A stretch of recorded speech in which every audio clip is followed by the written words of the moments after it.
In this video, I'll show you how to check or measure blood pressure on your Galaxy Watch.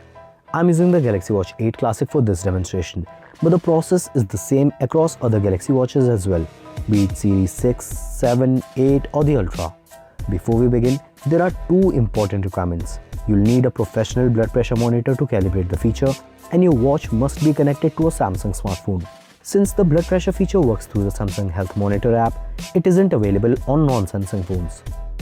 First things first, grab your connected smartphone and make sure your Galaxy Watch is connected to it. Go to the Samsung Health app and tap on blood pressure. After that, you will be prompted to download the Samsung Health Monitor app. So download it if you haven't already installed it on your phone. Next, you have to open the Health Monitor app on your phone, accept the terms and allow the necessary permissions. Now, tap on Calibrate the watch and make sure to go through the How to Use guideline. Keep the watch on your wrist and the measurement will start automatically within a few seconds.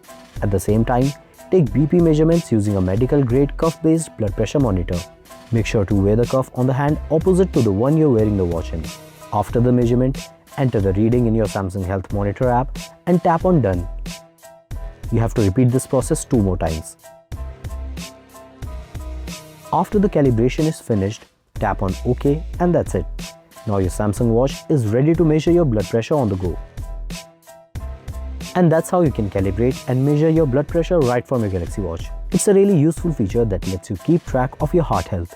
Just keep in mind that blood pressure readings need to be recalibrated every 28 days to maintain accuracy. And while these measurements are incredibly convenient, they should be used for monitoring purposes only, and not as a replacement for professional medical advice. If you found this video helpful, give it a thumbs up and subscribe to the channel for more Galaxy Watch tips, tricks and in-depth tutorials. Thanks for watching and I'll see you in the next one.